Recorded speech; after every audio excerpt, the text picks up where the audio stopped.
काल दिवसभर महाराष्ट्रातील बातम्यांमध्ये एकच चर्चा सुरू होती। शरद पवार यांनी गुगली टाकून देवेंद्र फडणवीस यांना क्लीन बोल्ड केलं की देवेंद्र फडणवीस यांनी गुगली टाकून शरद पवार यांना 2019 सालच्या पहाटेच्या शपथविधीबद्दल बोलतं केलं। आता ही घटना घडली आणि यातून पूर्ण निघाला 2019 पासूनचा इतिहास की नक्की गेल्या ह्या 2.5-3 वर्षांमध्ये काय घडलं आणि याचा फायदा आणि तोटा कोणाला झाला। आपण आजच्या व्हिडिओमध्ये सुरुवात करणार आहोत की या घटनेच्या आत्ताच घडण्याचं कारण काय, म्हणजे शरद पवारांवर आत्ताच बोलण्याचं देवेंद्र फडणवीस यांचं कारण काय, आणि दुसरं म्हणजे 2019ला जे घडलं यातून नक्की कोणाचा फायदा आणि कोणाचा तोटा झाला। नमस्कार, मी साईराज पवार। सुरुवात करूया आपण या घटनेपासून की आत्ताच हे कसं झालं। लक्षात घ्या की काही दिवसांपूर्वीच, काही आठवड्यांपूर्वीच विरोधक सगळे जे काही भारतातील सगळ्या राज्यातील पक्षांचे जे नेते होते, मुख्यमंत्री होते, यांची एक एकजूट सभा पाटण्याला झाली। ह्या एकत्र ही यांची मीटिंग झाली। या सभेमध्ये 2 मुख्य नेते होते की ज्यांना आजच्या पॉलिटिकल जर आपण सगळं भारतातील चित्र पाहिलं तर त्याच्यामध्ये त्यांना बेरजेचं राजकारणात यशस्वी ठरलेले काही नेते म्हणले।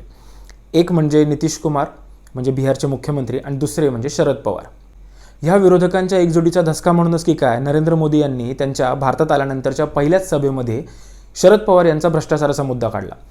NCP ह्या पक्षाने 70,000 कोटींचा भ्रष्टाचार केला वगैरे वगैरे अशा गोष्टी ते मांडू लागले आणि अचानक त्यांचा फोकस हा शरद पवार यांच्यावर गेला।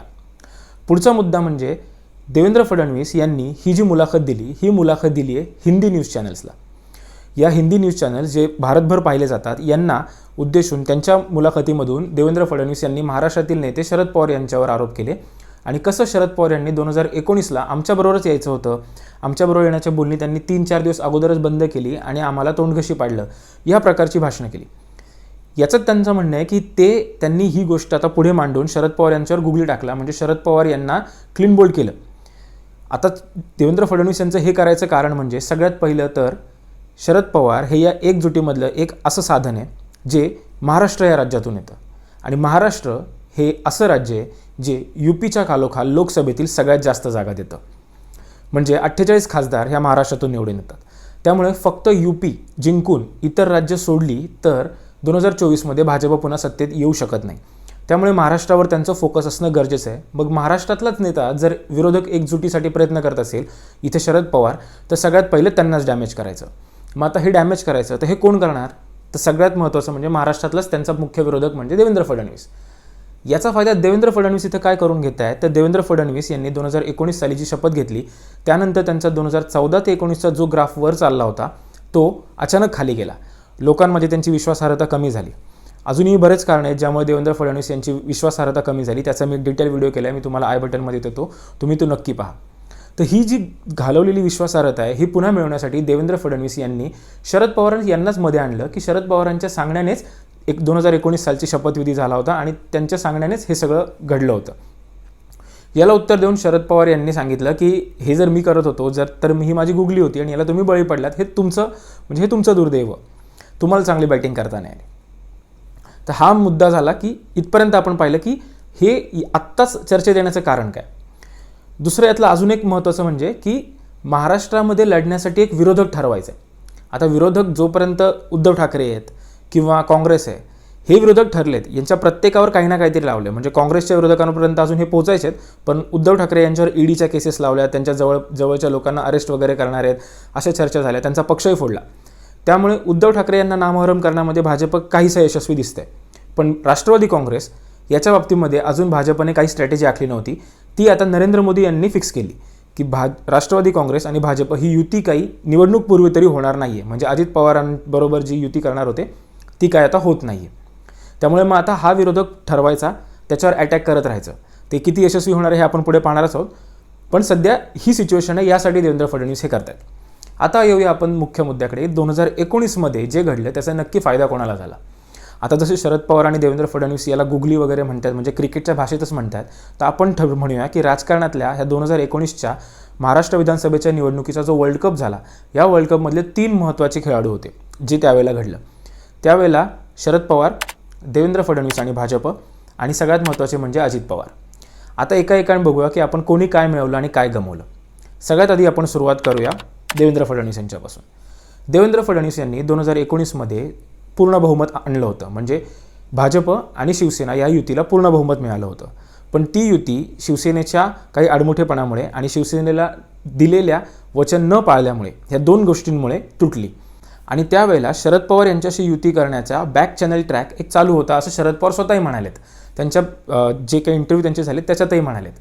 त्यामुळे शरद पवारांना भाजप एकदमच अछूत होती आणि त्यांच्याजवळ ते जाऊच शकत नव्हती अशातला काही भाग नाही. त्यामुळे शरद पवार हे भाजपच्या संपर्कात होते हे नक्कीच आहे, पण ते कोणामार्फत होते हे मात्र गुलदस्त्यात आहे. देवेंद्र फडणवीस यांच्या मते शरद पवार हे स्वतः होते. आता इथपर्यंत सगळं ठीक आहे, पण ज्यावेळेला शरद पवार यांनी बॅक ऑफ केलं आणि ते म्हणाले की आता आम्ही तुमच्यासोबत कॅरी ऑन नाही करू शकत. तुम्हाला जर आठवत असेल तर नरेंद्र मोदी यांना भेटायला दिल्लीला शरद पवार गेले होते आणि त्यावेळेला ही घटना घडली होती की शरद पवार यांनी स्पष्ट सांगितलं की आम्ही तुमच्यासोबत येऊ शकत नाही आणि आम्ही शिवसेना आणि काँग्रेससोबत सरकार बनवतोय. आता त्यानंतर शरद पवारांच्या मते देवेंद्र फडणवीस यांनी शांत बसायला हवं होतं ना, पण त्यांनी तसं केलं नाही. त्यांनी अजित पवार यांना घेऊन यामध्ये सहभागी केला आणि सत्ता स्थापनेचा प्रयत्न केला आणि तो फसला. त्यामुळे शरद पवारांच्या मते इथं देवेंद्र फडणवीस स्वतःच फसलेत.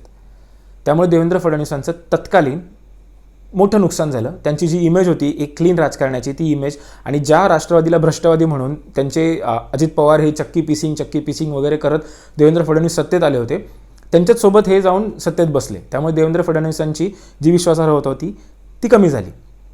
त्यामुळे देवेंद्र फडणवीस यांनी हे फ्रस्ट्रेशन मिळवलं. त्यांनी जर 2019च्या त्या पहाटेच्या शपथविधीत काय मिळवलं तर हे फक्त फ्रस्ट्रेशन, हातातून गेलेलं मुख्यमंत्रीपद आणि स्वतःची झालेली महाराष्ट्रभर नाचक्की. आता आपण येऊया अजित पवार यांच्याकडे. अजित पवार यांनी काय मिळवलं? बऱ्याच जणांचं असं म्हणणं आहे की अजित पवार यांना शरद पवार यांनीच इथं पाठवलं होतं आणि त्यामुळे त्यांनी हे एक गनिमी कावा करून हे घडवून आणलं का तर त्याच्यामुळं राष्ट्रपती राजवट उठली आणि हे सत्तेत सामील झाले. खरं तर मला हे पचायला थोडं जड जातं. याचं कारण म्हणजे तसं जर असतं तर अजित पवार हे स्वतःहून स्वतःचं बळी द्यायला का तयार झाले असते? कारण 2019 पासून आत्तापर्यंत अजित पवार यांना जो एक्सेप्टन्स होता तो एक्सेप्टन्स त्यांच्या पक्षात वरवर जरी दिसत असला तरी सध्या त्यांच्या पक्षात घडणाऱ्या ज्या घटना आहेत, म्हणजे सुप्रिया सुळे यांना कार्याध्यक्ष करणं, अजित पवार यांच्या निकटवर्ती यांना राष्ट्रीय पातळीवर स्थान न देणं, म्हणजे पक्षाची जी मूळ संरचना असते त्याच्यामध्ये स्थान न देणं, यासारख्या घटनांमधून हेच दिसतं की अजित पवार यांना महाराष्ट्रातील इतर लोकांनी जरी एक्सेप्ट केलेलं असलं की ते चांगले प्रशासक आहेत, कुशल शासन वगैरे करू शकतात, एक मुख्यमंत्री मटेरियल आहेत, तरी त्यांच्या पक्षात मात्र त्यांना 2 ते 3 वेळा धक्कातंत्र वापरल्या म्हणूनच ओळखलं जातं आहे, आणि तेही त्यांच्या विरुद्ध जे त्यांचे सगळ्यात जवळचे म्हणजे त्यांच्या काकांविरुद्ध. त्यामुळे ही इमेज अजित पवार जी त्यांची क्रिएट झाली आहे ते मिटूच शकले नाहीत. याचा उपाय म्हणून त्यांनी काय केले, ते त्यांनी एक भीष्म प्रतिज्ञा केली आहे की मी याबद्दल कुठे वाच्यताच करणार नाही. त्यामुळे ते त्याबद्दल बोलत नाही. या उलट देवेंद्र फडणवीस सारखा याचा उल्लेख करतात. गेले फेब्रुवारी 2023 पासून देवेंद्र फडणवीस यांनी जवळपास 3 ते 4 वेळा याचा उल्लेख केला आहे की हे कसं घडलं. त्यामुळे माझ्या मते तरी 2019 पासून घडलेल्या ह्या घटनेमुळे अजित पवार यांनी त्यांची विश्वासार्हता कमीच केली आहे. आता सगळ्यात महत्त्वाचं म्हणजे शरद पवार यांनी काय मिळवले. तुम्ही थंबनेलवर वाचलं असेलच की वा पवार वा. ह्या घटनेत जर शरद पवार हे मेन किरदार असतील तर सर्व काही म्हणजे ते हिरोच होते, ते विलनही होते, आणि ह्या घटनेचे सर्व स्क्रीन प्ले हे त्यांनीच लिहिले आहे असंच जणू काय आपल्याला म्हणावं लागेल. याचं कारण म्हणजे शरद पवार ह्या एका 75 वर्षाच्या व्यक्तीकडे पहा, एक नेता म्हणून सोडा. आज जर ते आहेत तर त्यांच्यासोबत कोण आहे? त्यांनी त्यांचा उभा केलेला एक पक्ष आहे, त्यांची मुलगी आहे आणि त्यांचा पुतण्या आहे. आज नाही तर उद्या त्यांना ह्या पक्षाची धुरा एक तर त्यांच्या पुतण्याकडे किंवा त्यांच्या मुलीकडे सुपूर्द करायचीच आहे. आणि महाराष्ट्राचाच काय अख्ख्या भारतातील किंवा जगातीलच म्हणा, इतिहास पाहिला तर तुमच्या लक्षात येईल ते खूप क्वचित असे झालेत की ज्यांनी स्वतःचा राजकीय वारसा हा आपल्या स्वतःच्या मुलगा किंवा मुलगीकडे न देता इतर कोणाकडे दिला आहे, मग सख्खा पुतण्या का असो ना. त्यामुळे शरद पवारांना हा डिसिजन घ्यायचा होता. अनेकांच्या मते आणि जी थिअरी मला जास्त योग्य वाटते ती म्हणजे शरद पवार यांनी इथे अजित पवार, देवेंद्र फडणवीस ह्या दोघांचाही गेम करत सुप्रिया सुळे यांच्यासाठी एक वाट मोकळी करून दिली आहे. सुप्रिया सुळे ह्या कार्याध्यक्ष होतील आणि सुप्रिया सुळे ह्या NCPच्या पुढच्या अध्यक्ष असतील हे सुप्रिया सुळे यांची निवड होण्याच्या आधीच मी एका व्हिडिओमध्ये सांगितलं होतं. तो व्हिडिओ देखील मी लिंकमध्ये देतो, तुम्ही नक्की पहा. याच्यात शरद पवार यांनी काय केलं तर अजित पवार हे जे त्यांच्या पक्षावर खूप कंट्रोल आहे असं म्हणतात, म्हणजे असं मानलं जातं की अजित पवार यांचा त्यांच्या सर्व आमदारांवर खूप वचक आहे, ग्रामीण भागात त्यांची एक दरार आहे वगैरे सगळं, पण तोच फक्त 2019च्या शपथविधीच्या वेळेत आणि त्यानंतर बहुमताच्या चाचणीच्या वेळेस कुठे गेला हे अजित पवार यांनाच माहीत आणि शरद पवार यांनाच माहीत. तर ह्या अजित पवारांना जे उद्या उठून आपल्या मुलीला, म्हणजे मी इथं कन्सिडर करतोय की शरद पवार यांना त्यांचा पक्ष हा त्यांच्या मुलीकडेच द्यायचा आहे, कारण तसं नसतं तर कार्याध्यक्ष म्हणून सुप्रियाताई सुळे यांची नेमणूक झालीच नसती. त्यामुळे जर आपल्या मुलीला सर्वात मोठा प्रतिस्पर्धी हा अजित पवारच ठरणार असतील तर अजित पवार यांनाच वापरून देवेंद्र फडणवीस जे आपल्या पक्ष सोडून बाहेरचे सगळ्यात मोठे विरोधक महाराष्ट्रात उदयाला येतात यांचीच गेम केली तर कसं होईल. म्हणजे अजित पवार यांनाच सांगून पाठवलं आणि देवेंद्र फडणवीस यांच्या थ्रू शपथ घेतल्यानंतर त्याच आमदारांचा सपोर्ट मागे काढून घेतला. म्हणजे एक वैशिष्ट्य आहे राष्ट्रवादीच्या नेत्यांमध्ये असं म्हटलं जातं की अजित पवारांना शरद पवार हे नेहमी अर्धीच स्क्रिप्ट देतात. म्हणजे काय करायचं हे अर्ध्यापर्यंतच अजित पवारांना माहीत असतं, तिथून पुढचं शरद पवार त्यांना सांगत नाहीत. मग कदाचित हे असं झालं का की तू शपथ घे इथपर्यंत सांगण्यात आलं, पण त्यानंतर तो सपोर्ट दिला जाणार नाही आणि हे सरकार कोसळलं जाणार आहे हे अजित पवारांना माहीत नव्हतं का. आता याच्यात अनेक जण असं म्हणतात की मग जर तसं असेल आणि अजित पवारांचं हे बंडच होतं तर मग अजित पवारांना 3 दिवसानंतरच उपमुख्यमंत्री का करण्यात आलं. माझ्या मते याचं कारण एक तर कौटुंबिक आहे. कारण शरद पवार आज त्यांच्या वयाच्या ह्या टप्प्यावर आहेत की ज्या टप्प्यामध्ये शेवटच्या क्षणी त्यांना त्यांच्या राजकीय कारकिर्दीच्या शेवटचा जो उत्तरार्ध आपण म्हणतो याच्यामध्ये त्यांना स्वतःच्या फॅमिलीमध्ये झालेले, स्वतःच्या कुटुंबात झालेला हा जो राजकीय कलह असेल हा पाहायचा नसेल. त्यामुळे अजित पवारांना त्यांच्या कुटुंबियांनी, आणि ते त्यावेळेला घडलंही देखील, अजित पवार त्यांच्या भावाकडे जाऊन बसले होते आणि तिकडे त्यांचा फोन नॉट रिचेबल होता. त्यानंतर त्यांना समजवण्यात आलं आणि हे सगळं करून मग अजित पवारांना परत आणण्यात आलं. त्यामुळे अजित पवार यांचा वापर करून शरद पवार यांनी देवेंद्र फडणवीस यांचा गेम कसा केला तर त्यांची जी इमेज होती ती इमेज पूर्णपणे डागाळली. 2019पर्यंत सर्वेमध्ये जर तुम्ही पाहत असाल तर अजित पवार मुख्यमंत्री हवा आहे की देवेंद्र फडणवीस, तर देवेंद्र फडणवीस कुठेही पुढे होते. पण आज तुम्ही पाहाल तर मध्येच उद्धव ठाकरे नव्याने जन्माला आलेत आणि ते देखील सर्वेमध्ये पुढे दिसतात. त्यामुळे शरद पवार यांनी एका दगडात एकच नाही तर अनेक पक्षी मारले. त्यांनी शिवसेना आणि भाजप युती तोडली, शिवसेनेला हिंदुत्ववादी पक्षापासून लांब आणलं आणि सेक्युलरिझमच्या पांघरुणाखाली घातलं. याचबरोबर त्यांनी अजित पवार यांना कडवट हिंदुत्ववादी अशा भाजपसोबत पाठवलं, ज्यामुळे अजित पवार यांनी आता मध्ये एक उल्लेख केला की ज्यावेळेला आम्ही शिवसेनेसोबत गेलो त्यावेळेस आता हिंदुत्वाचं वगैरे म्हणजे सेक्युलरिझमचं काय तसं सांगायचं की कारण तेव्हाच ते सगळं सुटलं, अशा प्रकारचा उल्लेख अजित पवार यांनी केला. त्याच्यातून कदाचित त्यांना हेच सांगायचं होतं की आता आम्ही कुठले असे अस्पृश्य नाही राहिलो आहे, आता आम्ही सेक्युलर असलो तरी आम्ही हिंदुत्ववाद्यांशी युती करू शकतो. त्यामुळे अजित पवारांना देखील त्यांनी इथे कटशा दिला आणि देवेंद्र फडणवीस यांनाही कटशा दिला. आता एवढं सगळं केल्यानंतर पुढे भविष्य काय दिसतं.